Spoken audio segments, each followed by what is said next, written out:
And All right, well, let me share my screen. All right, let me get rid of all these weird panels that always show up. Okay. I'll put on my pointer and then I will get started. All right, I'm assuming everybody can see and hear me. I want to thank you all for joining me today and giving me this opportunity to talk. It's an honor to talk for the SEG Women's Network. I'm going to go through a few of some kind of cover some of the work that me and my student group have been working on. I've got a title, Taking Seismic Geomorphology to the Next Level with Machine Learning. I'm Dr. Heather Bedle, and I'm with the School of Geosciences.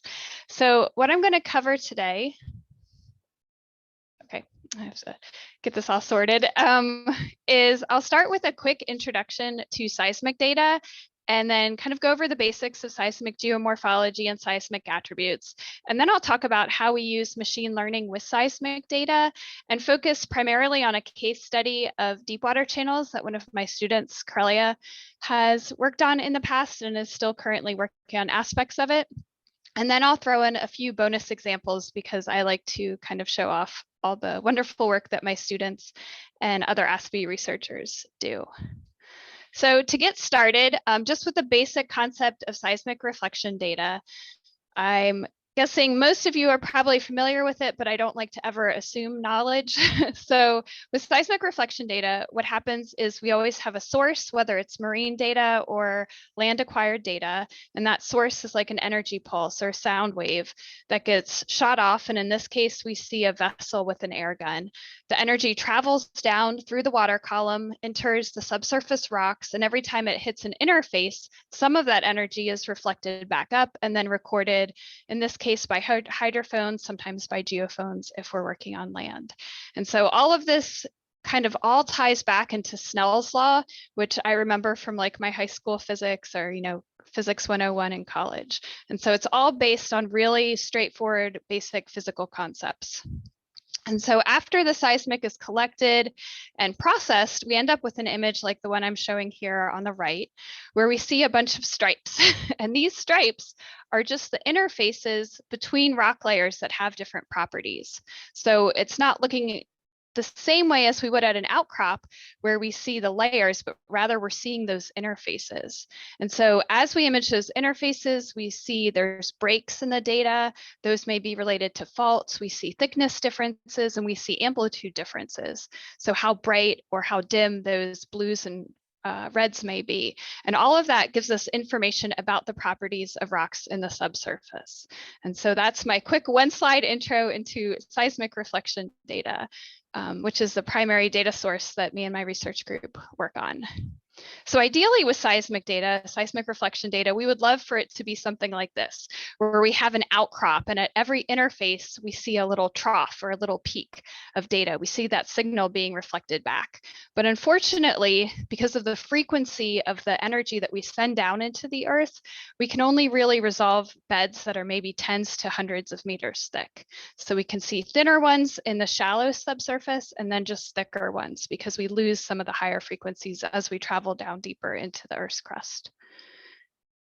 So back in the 1970s, we had 2D data. So we just kind of had these vertical kind of cross sections of data that were collected along a line. So almost like an outcrop version.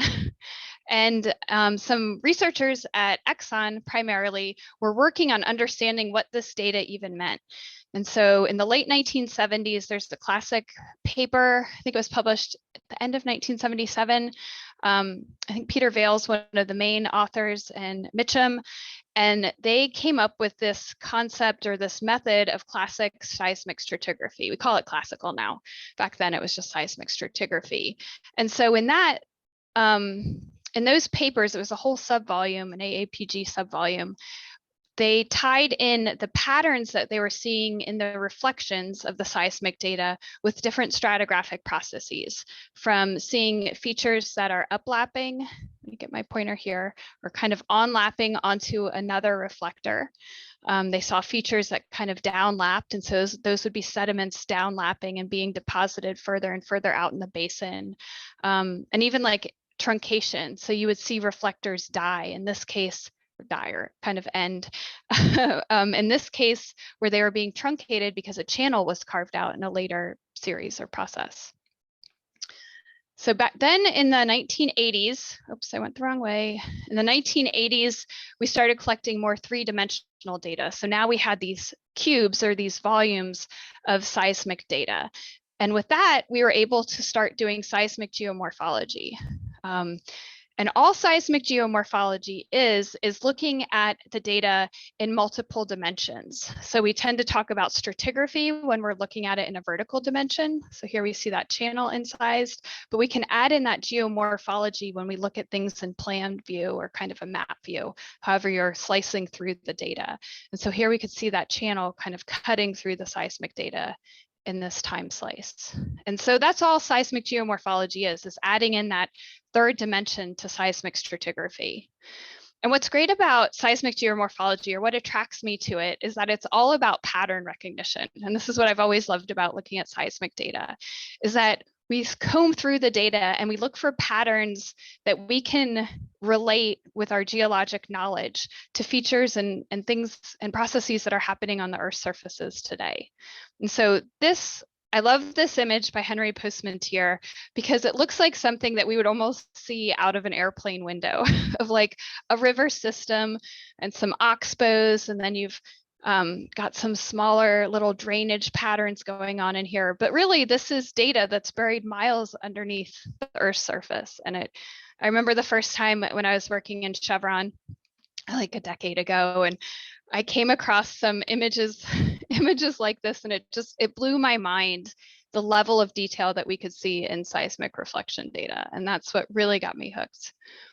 So when we look for patterns, what we want to do is we need to be able to understand and recognize the geologic systems. So we just don't go in there blind, but we may have some clues because of the basin we're working in or the area that we're working in. So we may have an idea of the types of geologic systems that may be present. And so in this case, I'm going to be talking about deepwater channel systems throughout this talk. And so we can take an image or kind of a cartoon. This one was done by one of my students a couple years ago, where he made a cartoon of a deepwater channel system. And so you could see on the upper right-hand side, we're coming off the slope into the deep water, and the channel and the sediment start carving in a fairly confined kind of valley here. And so they're confined to that valley, and as the slope starts to lose some of its steepness, wow, I need more coffee. There's a better word, shallow out. You may have those sediments coming out of the channel system that it's carved out. You may get some splays. It'll be less confined. And then just depending on the topography of that slope as it comes out into the basin floor, it may become confined again. And then at the very end of it, you'll get these like splays or distributary lobes when you get out to the basin floor. And so that's kind of like an overall concept of what you may see. And you can actually see parts of this in the seismic data.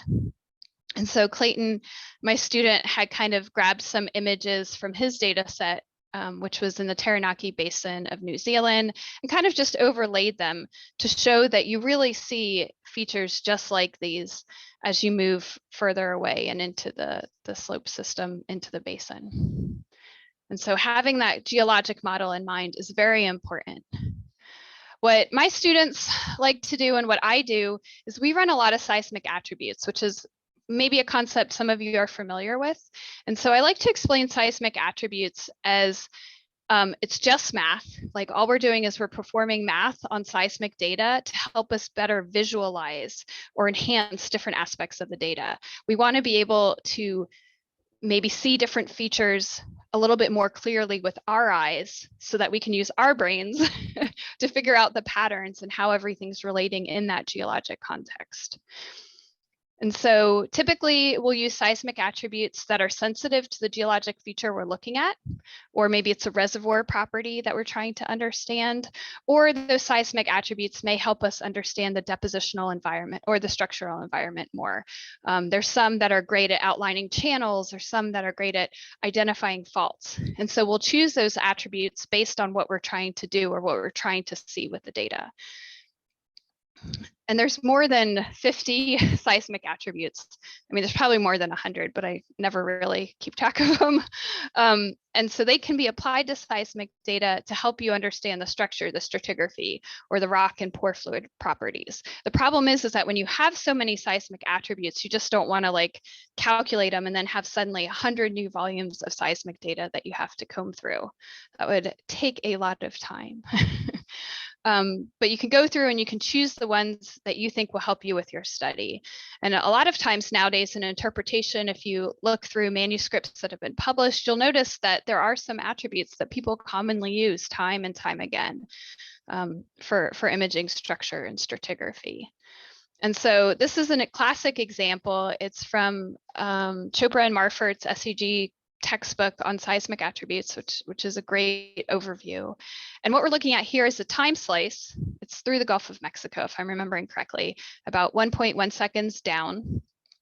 And we're just looking at the seismic amplitude volume plotted in kind of a grayscale. And so if we look at it, I'll pause for a second, but you could kind of look at it and see what features you see. You'll notice that you've got some black features, some gray features, some white features. So that might be telling us some information. We also see a lot of lineations. Some of them are darker and very clear. Some of them seem like they're cutting each other off. So we would look at this and we would be like, okay, maybe the different colors are telling me different things about lithology, and maybe those are faults, or I don't know if some of them look sinuous. And so this is just with the seismic amplitude data. But in the time that I just spent trying to talk about that, I could have run a quick seismic attribute called coherence, which is a kind of an edge detecting attribute, and it would have shown us this.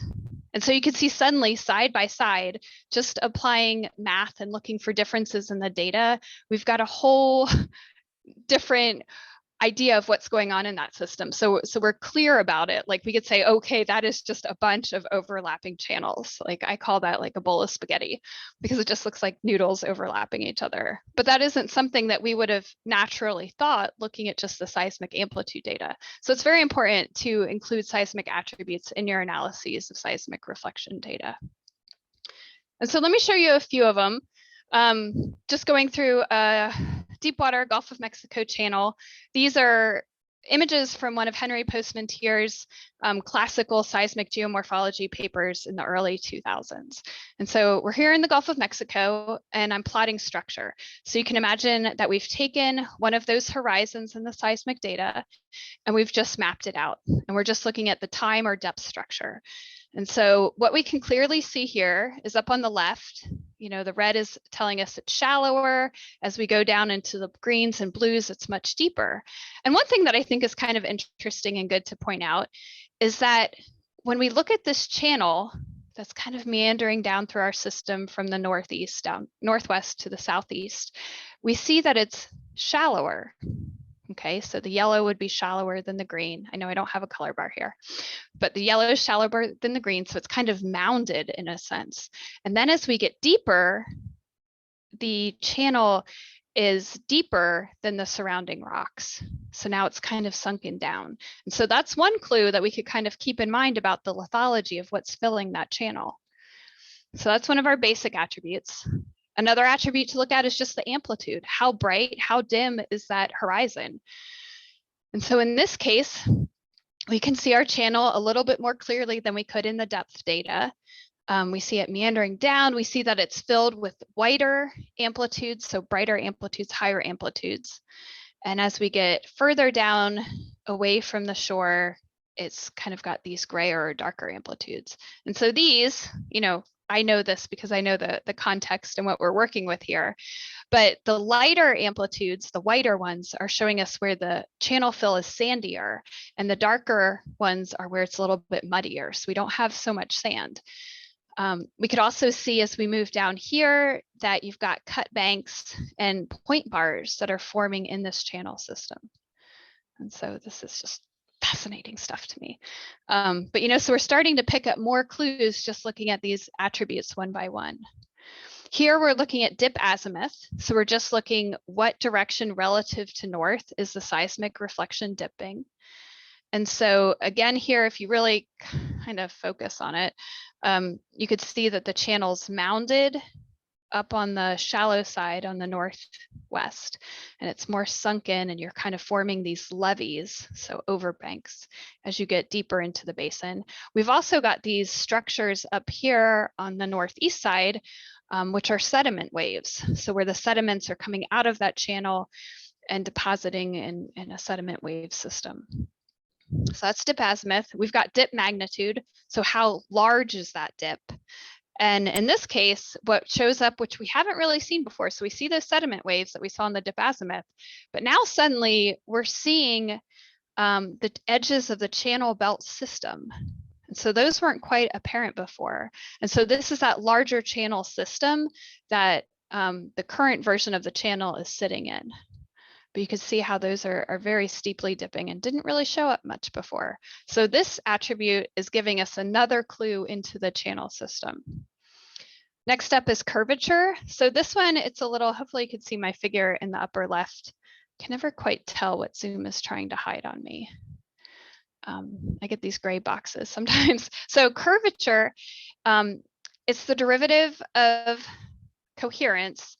And what it tells us is how curved is that surface. So if we have an anticline or a syncline, we could get a higher curvature. If it's a flat surface or a dipping plane, it won't have any curvature. But so it kind of gives us a little bit of a feel of how much the surface is curving. And so what we notice, just looking at the channel now, is if we look at the edges of the channel, we can see that they become, they're kind of, the curvature is picking up the formation of some of those levees. So we're noticing that the process in the channel as we move out into the basin is changing a little bit more than it was closer to the shore face. We can also see the edges of the channel belt system in here, and then also the sediment waves. So a lot more information than we were seeing in just the time structure. So I've shown you a few different seismic attributes, some of the more common ones. In this case, I'm showing 8. I didn't talk about all of them. But the thing is like, okay, we look at each one of these attributes and they're all giving us little bits of information. So how do we combine that? How do we take the different information that the different attributes are telling us and combine it into a larger interpretation? One of the classical methods to do this is called co-rendering. And so this will let you look at 2 or 3 attributes at once, where you're taking transparent layers and overlaying them. And so in this case, we've got the time structure map with the rainbow scale, and then we're overlaying it with a coherence, so that an edge detecting feature. And so we could see taking these 2 attributes and co-rendering them, doing that kind of transparent overlay, that we can pick out some really cool features. So if you look at the edges of the channel and really focus in, you could see some small mass wasting features. In this box that's zoomed in, we could see some slump scars. So a lot of detail we're able to pick up when we can look at 2 or 3 attributes at once with the co-rendering method. But of course, I just showed you several, and we want to analyze more than 3 at a time. And so the way we do this is machine learning. I'm sure you all knew where I was getting to. So now let me add in some machine learning. And to start out, I just want to do like a quick primer.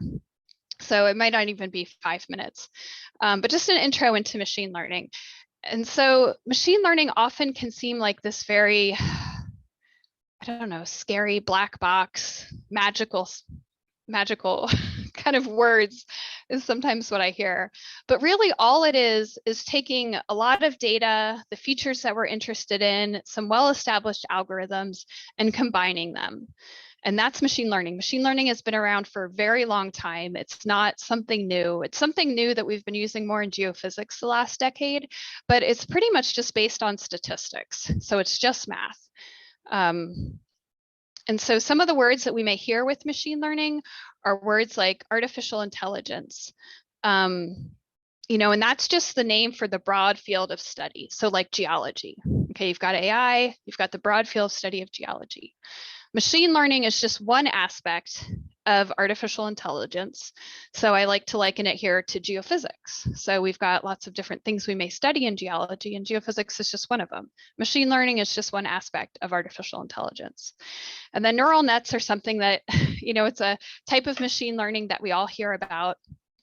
From image recognition, things like Google's doing, to also neural networks that we apply for mapping faults and other features in seismic data. And so neural networks, again, is just one method of machine learning. So these things just nest into each other.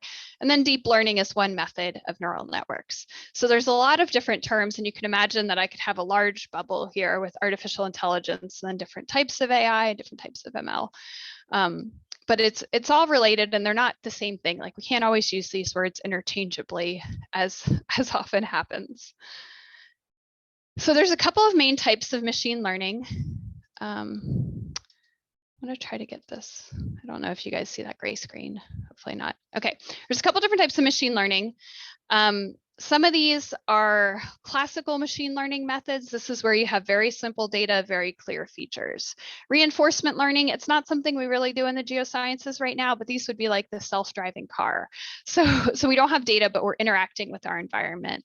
And then when you have more complicated data, maybe your features are a little unclear. I like this. I like this image, this cartoon. It's from a kind of a blogger, because he says belief in a miracle, which always makes me laugh, because I think all of us that use machine learning believe a little bit in miracles, math miracles. But when you have very complicated data and you're trying to find something that isn't apparent to us naturally, then we'll use neural networks and deep learning. And I'll show one example of this later on at the very end of my talk. So what I'm going to primarily focus on today is classical machine learning methods. So in classical machine learning, we tend to have two different types. We have supervised machine learning, which is where we're putting in some of our knowledge. So we're saying, this is a sandstone, this is a shale. We're doing some training. And then we also have unsupervised machine learning, which is where we're not labeling that data. We're not doing any training. We're just trying to see how the algorithm, the statistically based algorithm, not magical algorithm, how it would arrange the data. What patterns does it see in the data that then we can use our geologic knowledge to interpret? So in unsupervised learning, the method I'm going to talk about primarily today is called self-organizing maps, which is a clustering mechanism where the data, the algorithms try to cluster the data points in a multi-dimensional space, and we call those SOMs. And so this is a method that's been around for quite a while. One of my favorite ways to think about it comes from a paper that Atish Roy did, oh gosh, I guess it's almost 10 years ago now. And so he's, in his paper, how he's explaining it, he's of course using seismic attributes in an actual science paper, but he explains it using types of fruit. Okay, we can all relate to fruit. We can look at these pieces of fruit over here on the left-hand side, and we can think about them in terms of their different attributes. Okay, so how much vitamin C does that fruit have? What's the aspect ratio of it? Is it long and skinny like a banana, or very round and circular, spherical like an orange? So the aspect ratio or the shape. And then we also have the peak frequency of the skin. So we could think about it from, we have red fruits with lower frequencies to green and blue fruits with higher frequencies, peak frequencies. And so in this case, we've got 3 dimensions. So we're looking at a 3-dimensional arrangement, and we're looking for clusters. So we throw our fruits into the self-organizing map, and we allow the algorithm to cluster these fruits according to those 3 different attributes. And so in this case, it's put all the high vitamin C, rounder fruits into one cluster. We've got the blueberries and the grapes in another cluster. And then the kind of longer oval watermelons, and I can't quite tell what all those are. I think a pear or something in another cluster. And then we have some outliers. You're always going to have outliers. So our green grapes didn't quite fit in, and neither did our yellow banana. But we've created clusters. And so in a case, we've allowed the data to self-organize itself. And so this is what we are going to do to our seismic data. Yay! But one thing that I always want to mention is that before you just go throwing data into any machine learning algorithm, you always want to check over it. You want to make sure that you understand what you're putting in that algorithm. Because if you put in biased data or data that hasn't been cleaned, or it's not quite the right data or the right parameters, you're not going to get good results coming out. So it's not quite as simple as just running an algorithm.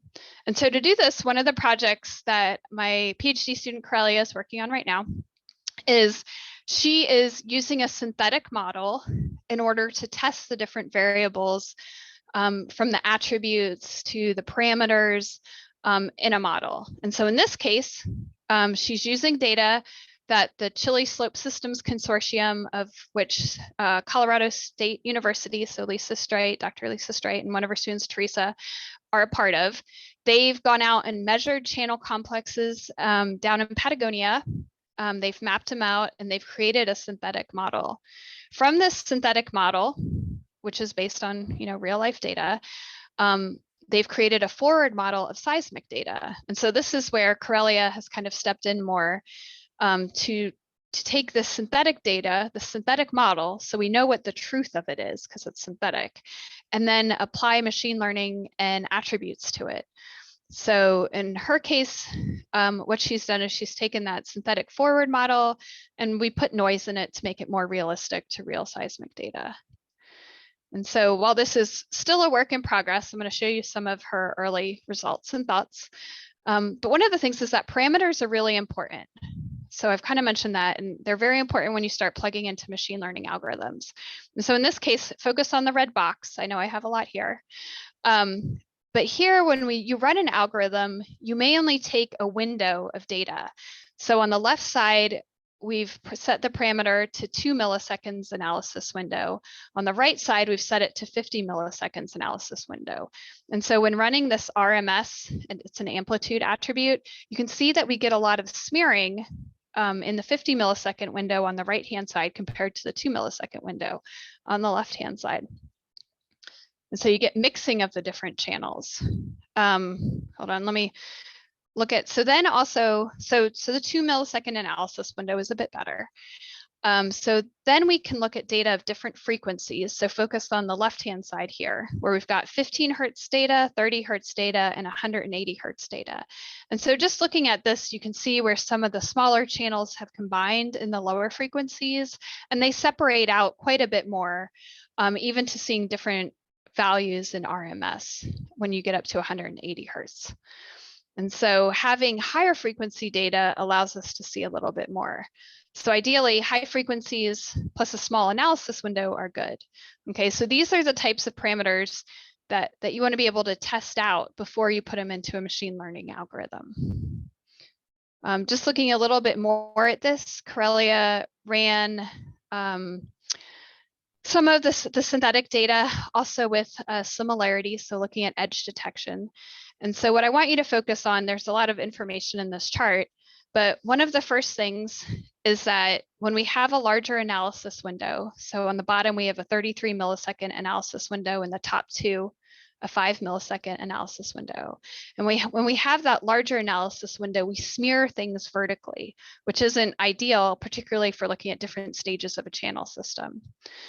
Another key aspect that I just want to show now is that imaging the channel edges, so this would be looking at lateral differences in the seismic data, that they can be affected by tuning.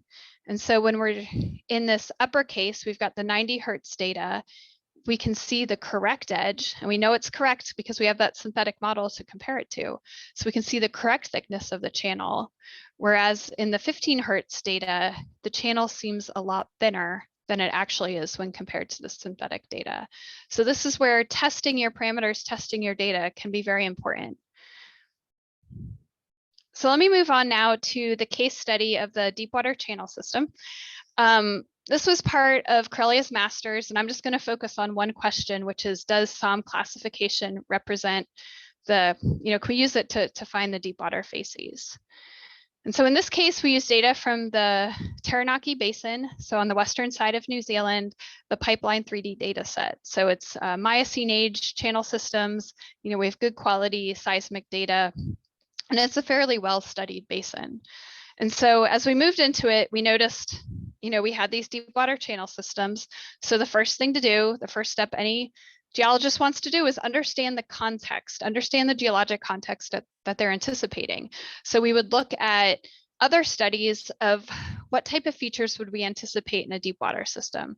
And so this is a cartoon from Janako, where they show kind of a cutaway of a deep water system on the left, and then also a close-up of some of the features that we may see in vertical section or in time slices, from stacking of levied channel belts, kind of shown here in G, to larger scaled channel belt complexes that are filling in.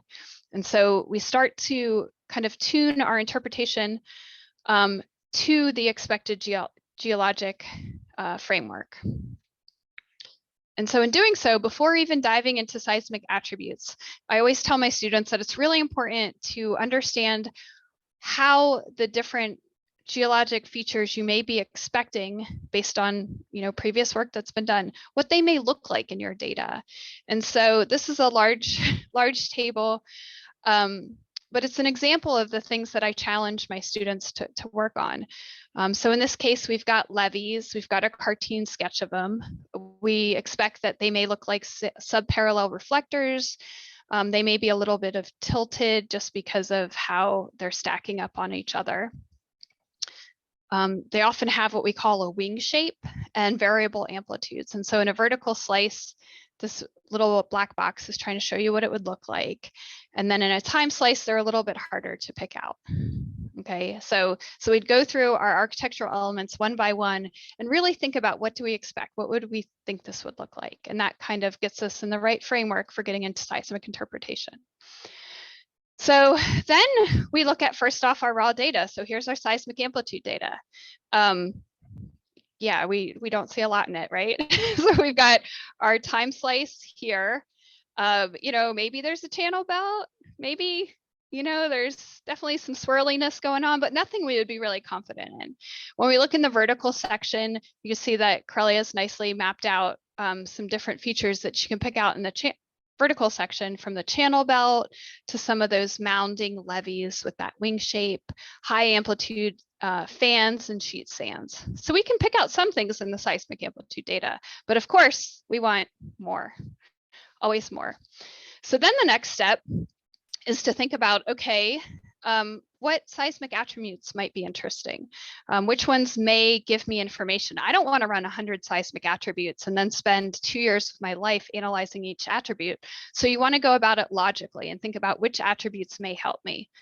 Start off with a handful that you think would help you in the analysis or the goal that you're trying to achieve.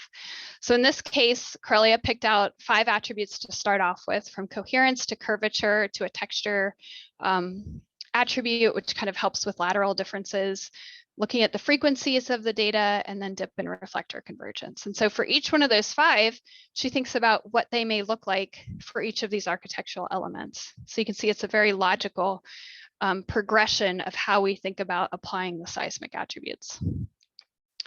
And then of course, we've got to test them out. So I'll show you 4 here.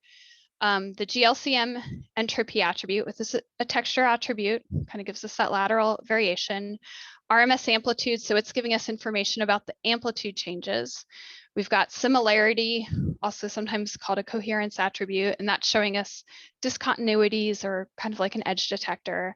And then frequency data. We always want to look at our frequency data also, particularly for channels. And so looking at each individual attribute before we even throw them into the machine learning algorithm, we can look at them and we can start picking out different aspects of the channel. So they're all giving us some information. From the GLCM is showing us some of the channel complexes. So you can see on the right-hand side of the GLCM, we've got these dark red lines. So we can see that channel complex pretty well. We also pick it out pretty good in the similarity. And then we can see a few features in the spectral decomposition, and then also in the amplitude data. Maybe the amplitude data is giving us information about lithology. That would be something that we might expect. So we can see the brighter amplitudes are probably more sandstone prone deposits. So now we can put them into a SOM. And so here we've run 3 different SOMs. Up on the upper right-hand side of the slide, I've kind of got which attributes are in each SOM. And you can see that using different combinations of attributes will give you different information. And so you may not like have this end goal to run one perfect machine learning algorithm or have one perfect SOM, but rather you can get different information from different groups of attributes run in this clustering algorithm. And so if you just look at the 3 of these, we start seeing more patterns. We can more clearly see the channels. We can see changes in amplitudes of the deposits, even some sediment waves and splays coming out of the channels that we didn't really see before. And so, while this may look like a pretty, amalgamation of different colors, we can use that information we know about seismic geomorphology, about these deep water systems, and combine that with our geologic knowledge to do the interpretation.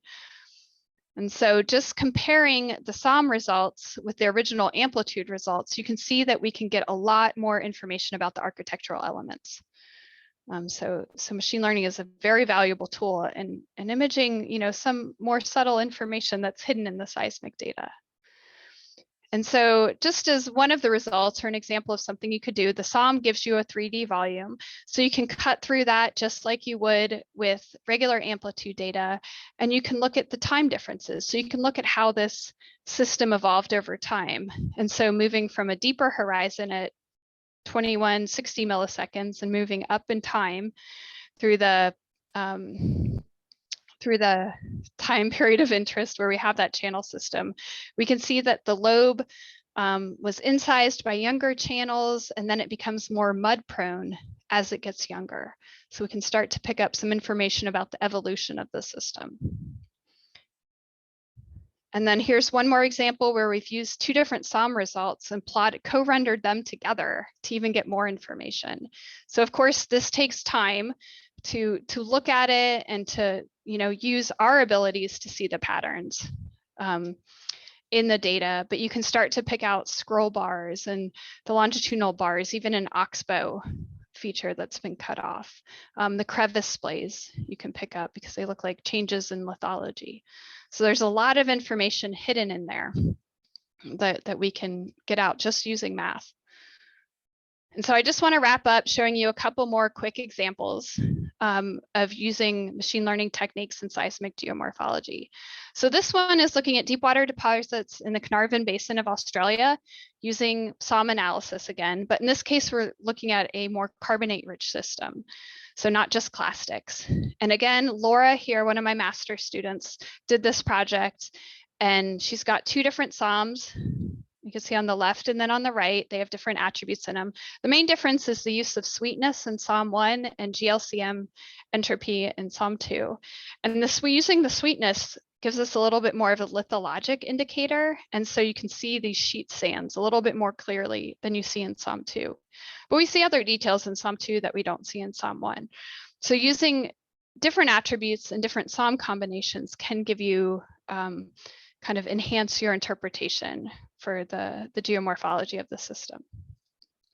Another example is using probabilistic neural networks. I wanted to show one example of neural networks for facies classifications.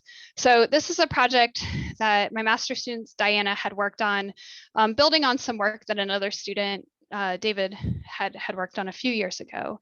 In this case, she's training the data. So she's going in there in the Gulf of Mexico and she's picking, this is salt, these blue teal areas are conformable sediments.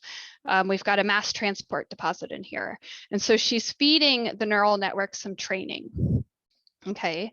And so one of the things I want to mention is in her very lovely workflow slide that she put together.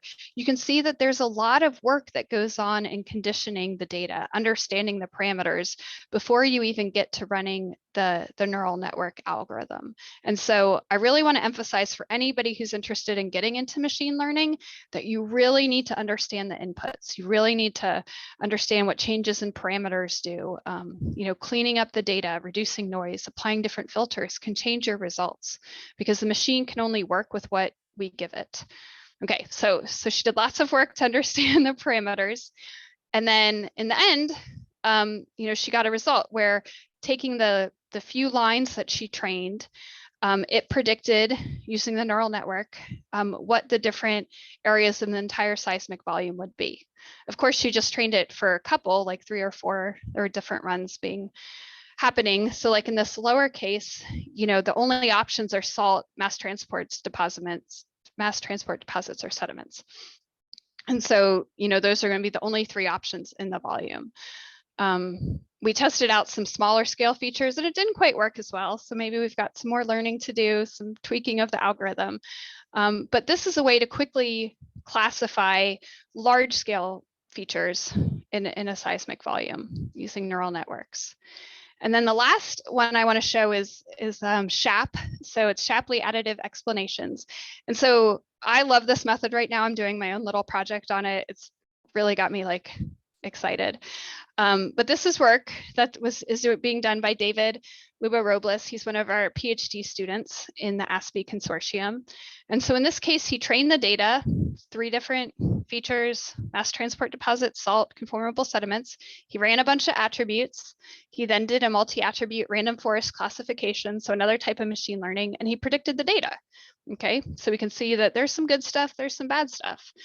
But what SHAP does is it helps us answer the question of what individual attributes are actually playing a role in that classification. And so what it does is it peers back into that black box and lets us know which are the most important variables, which are the most important attributes. And so SHAP analysis, there's a whole bunch of math behind it, but it's really very straightforward once you look at it. But it kind of goes in and it'll remove a variable, and then it will see what happens with the predictions, put the variable back in, and then see how correct they are. And in this case that he ran for the Gulf of Mexico salt, total energy was the most important attribute. Okay, so for mass transport deposits and salt, it played a large role in the classification with the random forests. For conformable sediments, dip deviation played a larger role, so it was most important. And so you could start looking at what attributes are helping us predict which features. And you can even look at it in these neat kind of B-swarm plots is what they're called, where just for like mass transport deposits, we can see kind of the weighting and the data points for each different variable and how important they are in that final classification. And so what I like about SHAP analysis is they call it an explainable AI method, because it's helping us understand what's going on in that machine learning algorithm. Okay, so I'll end it there. I know I'm running a little bit long, but we got a little bit of a late start, so sorry. But some of my key takeaways that I wanted to end on is that, seismic geomorphology, it's already greatly enhanced just using seismic attributes. But when we apply machine learning to it, and we really use our geology intuition and our in-context interpretation, we can get even better results. So we can see smaller scale features by combining the different seismic attributes. And there's a lot of different machine learning methods out there. There's quite a few you could use for seismic facies classification. Like my group also works on faults and fault system classifications, and we've got a whole nother toolbox of machine learning tools that we'll use for finding those discontinuities. So machine learning can really enhance most types of seismic reflection data analyses. But one thing I want to point out that, for for 5 years or so, I know at SEG, machine learning is like the hot topic. It's the really crowded sessions back when they used to be in person. Like I remember at the Anaheim meeting a couple years ago, like it was just packed, like standing room for anything that had to do with machine learning. And it's a great tool, but you don't always need it. And you don't always need to go for the most complicated type of machine learning. So we don't have to jump into these neural networks if just like a k-means clustering will work. So you want to keep it simple. You want to start off with the basic methods a lot of times and just test those out and see if you need to keep working down that complexity road to get the answer that you need. And then I'll just end with the idea that machine learning, it's not magic. I hear a lot of people call it magic, and us youngins just love to shove our data into this black box and see what it is. And that's not what's going on. With any new technology, sometimes people use it incorrectly. And so, the things that I've learned and I've seen the last, half dozen years or so is that machine learning is a great tool. It is a tool. It is not the answer. We still have to use our geologic knowledge. That's something we have not yet been able to put into the machine. But we also always need to ground truth the data and the math and make sure that the regressions or the types of relationships we expect make sense. So there's a lot of tuning and parameterizations that we have to understand in order to get that good output from any machine learning algorithm. And so with that, I'll just end. I've got my thank you slide. A lot of students, Dr. Marfer has kind of been a mentor to me. So he's been very valuable in my learning. And then Corellia, Laura, Diana, and David all are students that work with me that let me show some of their work. All my ASPE students are always helping me out. And the Chilean Slope Systems Consortium gave us some data and their models to use. New Zealand's been great in providing seismic data to use free to the public. SCG's always been great, and Schlumberger lets us use our Petrel software. And then ASPE is the software that I showed all these machine learning methods in, except for SHAP, that we just wrote in Python. We haven't put it in ASPE yet. But we have a lot of sponsors that have helped us develop our software for the ASPE consortium. So with that, I will end. And I thank you all very much for attending on this Friday. Thank you, Heather. That was fantastic. We have quite a few questions, it looks like, coming in, but I'm not sure about timing if we're going to be able to get to all of them. Would you be available to send to give us an email address? Yes. Maybe? Yeah, so you can just Google me, but it's hbedle, so hbedle@ou.edu. Okay. I'm pretty easy to find. Okay, I'm gonna put that in. Okay. In the chat so everybody has access to it if we don't get to questions. All right, I'll start knocking some of these out though. So Aaron asked about GPR data. Great question. One of my students, Bobby Buist, is working on that now. So we've had to, change some of our algorithms and play how we input the data into our software, but we think theoretically that seismic attributes can be applied to GPR. And right now we're trying that out with some archaeology data. Another question, case studies for partial angle stacks rather than full stacks? Yes. Those can be really beneficial for additional features. We've done it looking at gas hydrates. Right now we're doing a geothermal assessment where we have partial angle stacks. So those can, different angle stacks give you different information. And so you can even run them, like your near stacks, your far stacks, plus attribute A, B, C. And you could run that as part of a SOM analysis. And so one of my students, Julian Shannon, his work will be up on that website, but he did that for looking at gas hydrates as well as undersaturated gas reservoirs. So those types of data, the more data you have, better results in a sense. Let's see what else we got. Hold on, I think yes, SHAP. So Sundberg, Sundberg, he's a guy at MIT, and he published a whole bunch of Python algorithms. So if you Google him, Kevin, we used a lot of his algorithms. So, so it's all in Python. You just download, he has a SHAP kind of package that you can download, and it'll create a lot of charts. We've ended up altering the code to create some different types of inputs, but that's all freely available, and it's Sundberg et al. I think 2017 is the main reference.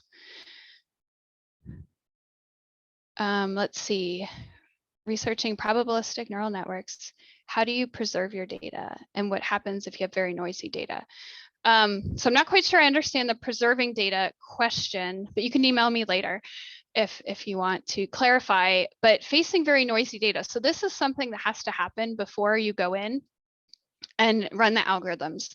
So a lot of times we'll do an acquisition footprint removal. So you may have seen some acquisition footprint early on in my slides with that GOM channel, and I think some of Henry Postmentier's. We will do our best to remove that. And we actually use seismic attributes to help us remove the acquisition footprint. And that's something where you have to, make sure you remove some, but not too much, because then you might remove some geologic noise. But we also do what we call structurally oriented filtering, which is where we apply some filtering to try and get rid of some of the random noise. And we have it set so that we know what the structure is. It's part of our ASPE program software, but we can remove some of the noise because we can tell the algorithm where some of the structure is, and so we could get rid of some of that random noise. Can't always get rid of all the noise, but you clean it up the best that you can. In some cases, depending on what type of algorithms you do, like Diana in her paper, which just came out in Interpretations last month, I think, she actually addresses noise in her paper. So if you look for, it's PNN Salazar Flores is her last name, you can see how she treated noise. But we actually tried to classify for noise, was one of the classifications we tried to go for. Let's see. Thank you. SOM, there's a couple softwares out there for SOM. Paradise Geophysical Insights has a software called Paradise, which I think they let some institutions use, like educational institutions use, partner with. And then we use it with ASPE. We have it programmed into our code. But there's also, other Python codes that you can use for SOM analysis. Joint machine learning with commercially methods that are available in current technology. So that one I'm not quite sure if I understand that. You can see a lot of the way we do machine learning is we tend to write our own code in Python, and then we throw it into our software once we've kind of figured out optimized the code and got things working. So a lot of what we do is originally written by students in Python, and then we put it into our software package. Okay, I think I got a lot that were in the Q&A. Inversion volumes, yes, those could be great to use in machine learning, again, as different attributes. We've done that before. Let me see, I'm trying to look for more general questions. Some of the detailed questions, like I don't know that I have time. Okay, lots of good talks. Okay, thank you. I'm glad you all liked my talk. So fluids with attributes, that's something we've been working with, trying to focus on undersaturated gas. For SOM, there's a few people who have run SOM with the Paradise software, like Rocky Roden. He's done some work, RODEN.